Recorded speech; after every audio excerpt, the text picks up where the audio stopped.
En tiempos del reinado visigodo, era Toledo la capital de la península ibérica. Sin embargo, con el paso de los siglos, culturas como la islámica y la judía terminaron por imponer su arquitectura en varias de las fachadas de la ciudad, sin quedar a simple vista ninguna muestra arquitectónica de la cultura visigoda. Por suerte, a 54 kilómetros al sur de Toledo, en el municipio de San Martín de Montalbán, se encuentra el único templo perteneciente a la antigua iglesia hispana de alto medieval que ha llegado por completo hasta nuestros días. Se trata de la iglesia de Santa María de Melque, un monumento de gran valor por ser único y por lo tanto un referente para la cultura de la Edad Media.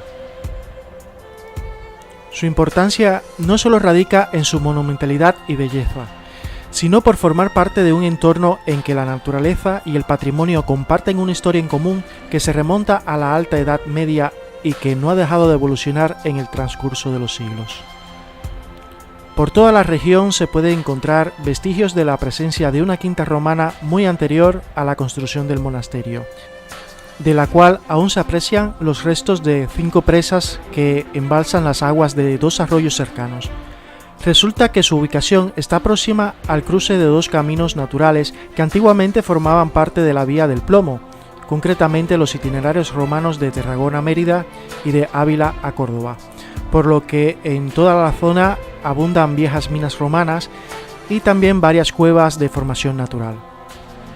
Se conoce que el enclave se erigió en torno a los años 668 y 729, según los resultados de la datación por radiocarbono de una muestra del estuco del enlucido original empleado en los inicios de su construcción, lo cual la ubican en el contexto histórico correspondiente a la decadencia del reinado visigodo y el inicio de la invasión árabe.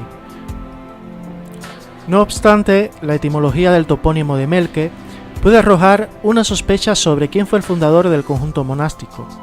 En este sentido, se conoce que en el siglo XII el lugar era llamado como Santa María de Balatemec, que a su vez deriva de la expresión árabe Balatep del Melik, que en simple castellano significa Palacio del Servidor del Rey.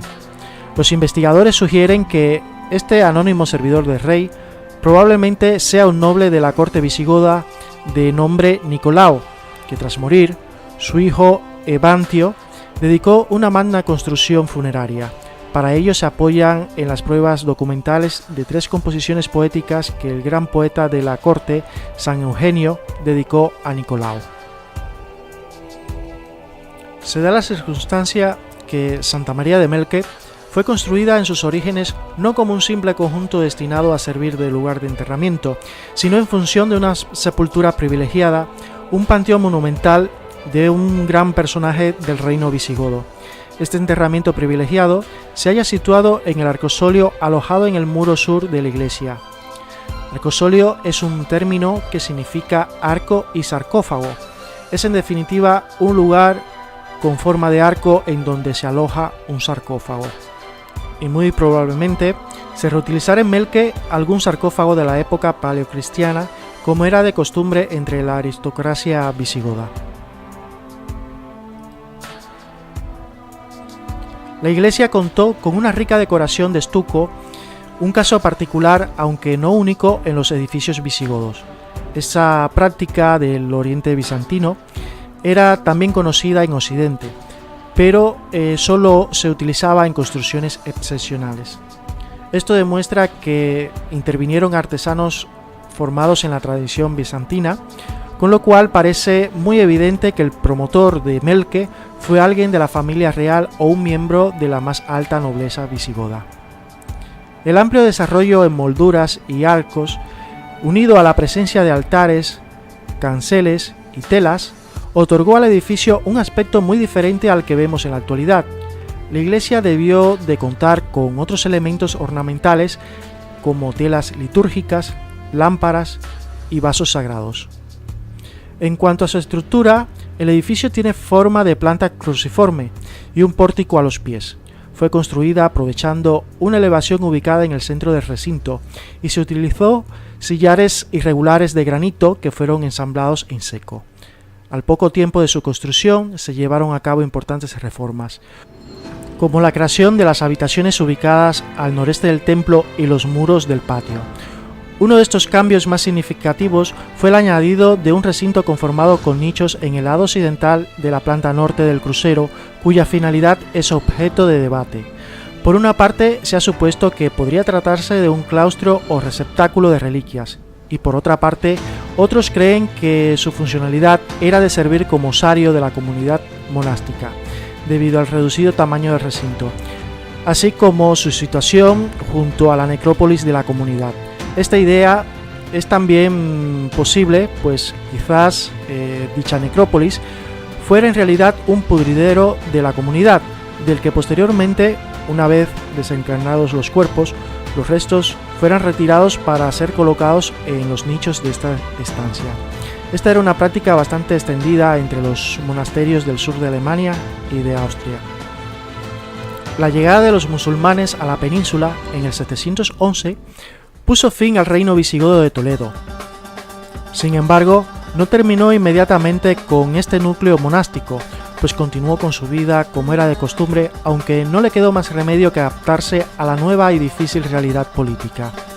Ejemplo de ello es la construcción de una muralla defensiva debido a la situación de inestabilidad que se dio en la región durante el siglo VIII. La muralla está construida por dos muros paralelos y posee una gran puerta de 6 metros con un acceso sencillo y un torreón rectangular en su lado oriental. Debido al duro clima político al que se vieron sometidos estos núcleos de cultura visigoda, ocasionó el éxodo masivo de muchas de estas comunidades monásticas hacia el norte de la península, que era de dominio cristiano. Es casi seguro que el monasterio de Melke fue abandonado en ese periodo histórico. Tras un breve periodo de abandono, fue ocupada nuevamente y se reutilizó como alquería. Los nuevos ocupantes no solo aprovecharon los antiguos espacios monásticos, sino que también fueron poco a poco extendiéndose hasta rebasar la antigua cerca monástica, convirtiéndose en todo un poblado en torno al monasterio visigodo. De esta forma, la antigua iglesia fue fortificada, convirtiéndose en una fortaleza cuyo objetivo era el control de la comunicación entre Toledo y Córdoba. Es por ello que se readaptaron las estructuras del templo, como por ejemplo se transformó el cimborrio en una torre y se levantó en las afueras una muralla defensiva.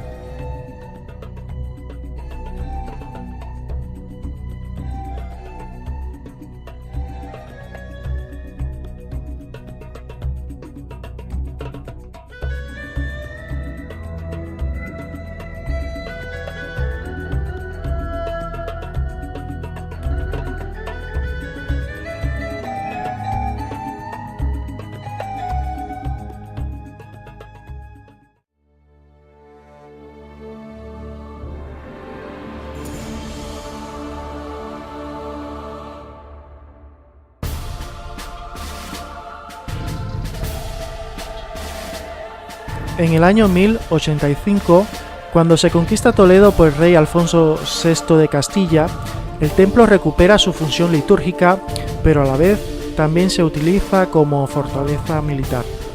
De hecho, todo el sitio pasó a formar parte del mando de los caballeros templarios de la Reconquista, quienes erigieron a pocos kilómetros del lugar el peculiar castillo de Montalbán, situado lejos de cualquier ruta y sin ninguna ventaja estratégica para defender la región.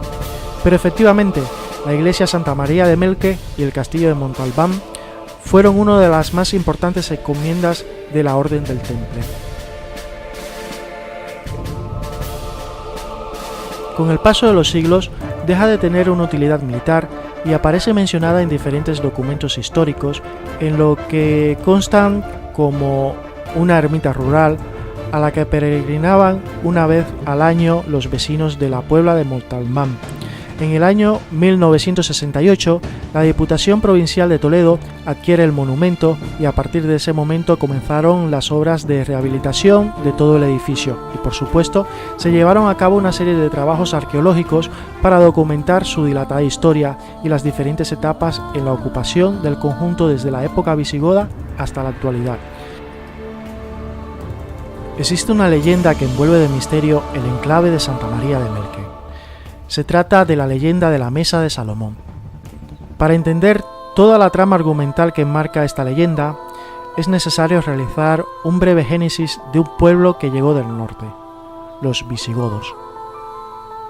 En sus inicios, los godos eran de un pueblo germánico oriental de la costa del mar Báltico, que por el siglo III de nuestra era decidieron emigrar hacia el sur, asentándose en las estepas de Ucrania y Dacia, momento en el cual entran en contacto con el Imperio Romano y al fin del siglo III, con previa autorización del emperador romano, una facción de los godos, conocida por los visigodos, o bien godos del oeste, cruza el Danubio, ya que estos eran acosados sistemáticamente por las oleadas de las huestes de los hunos, y se establecen en la orilla sur del Danubio. Allí se rebelaron contra la voracidad de los funcionarios romanos, y derrotan en una batalla campal al ejército imperial en Adrianápolis. A finales del siglo IV y en el siglo V, los visigodos fueron una importante fuerza de choque contra Roma. Aquí es cuando empieza la leyenda, pues en el año 410 los visigodos, al mando de Alarico, sometieron a Roma a un duro saqueo donde presuntamente extrajeron los tesoros más importantes del imperio. Pero, ¿cuáles eran estos tesoros? En la plaza del Coliseo, en Roma, se encuentra el Arco de Tito. Se erigió en el año 81 para conmemorar la toma y destrucción del Templo de Jerusalén. En uno de sus relieves muestran los despojos del asedio de Jerusalén. Se muestran con total claridad la menorá de 7 brazos, las trompetas utilizadas por el pueblo de Israel para la conquista de Jericó, y otros artefactos de gran valor cultural para el pueblo judío que los romanos trasladan a Roma. Es por ello que el Arco de Tito es una prueba documental del sitio al que fueron a parar las reliquias de Jerusalén. En esta línea argumental, varios investigadores creen que entre los grandes tesoros saqueados por Alarico en Roma se encontraba también la Mesa de Salomón, una mesa hecha de esmeraldas y oro que tenía la particularidad de ver a través de ella el pasado, el presente y el futuro. 8 años después del saqueo de Roma, los visigodos firman un pacto con el Imperio Romano, gracias al cual se instalaron en la provincia de Aquitania. Pero en el año 507, el pueblo visigodo, dirigido por su rey Alarico II, sufre una gran derrota a manos de los francos, donde se pone fin al primer reinado visigodo de Tolosa y trasladan todos sus tesoros a Ravenna. Esta derrota contra los francos es el hecho por el cual deciden sentar las bases de su expansión definitiva por Hispania. Tras la llegada del pueblo del norte a la península, se sometió a todas las poblaciones indígenas y al resto de los pueblos bárbaros que ya estaban asentados. En el año 526 se traslada a los tesoros visigodos a Barcelona.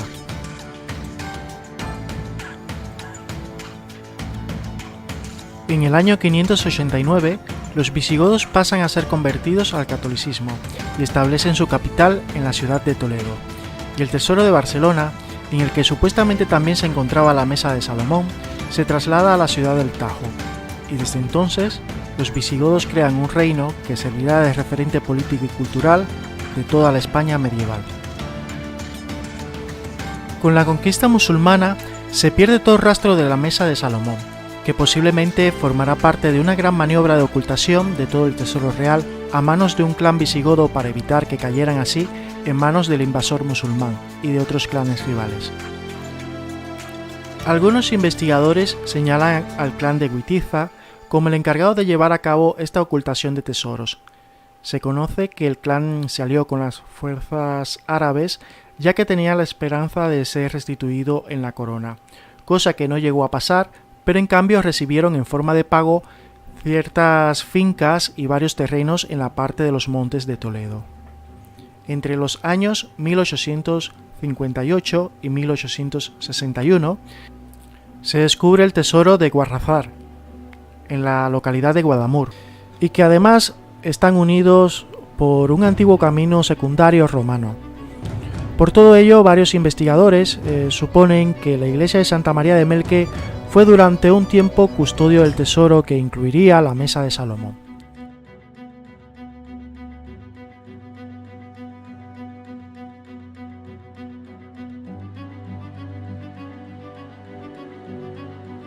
Pero lamentablemente una cosa es llegar a estas conclusiones y otra cosa muy diferente es demostrarla con evidencias documentales de las cuales no existe ninguna, salvo algunas pistas dispersas que puedan dar a pie a alguna conexión. Lo que sí está claro es que de existir la mesa de Salomón, desde luego no fue ninguna de las que encontraron los árabes, como así consta en algunos relatos de historiadores musulmanes, ya que siglos más tarde el propio Felipe II continuaba con la búsqueda de esta mesa.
Sin embargo, la iglesia de Santa María de Melque es un lugar perfecto para ocultar cualquier tesoro, ya que por debajo de ella, así como en sus alrededores, existe una intrincada red de galerías en las que algunas de ellas están proyectadas en dirección al castillo de Montalbán.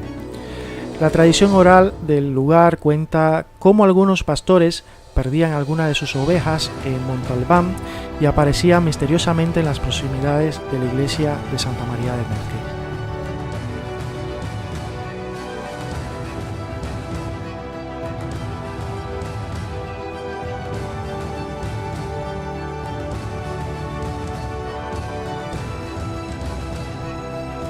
Como veis, el misterio está servido, y si este templo custodió la mesa de Salomón y otros tesoros en alguna ocasión, por el momento no lo sabremos.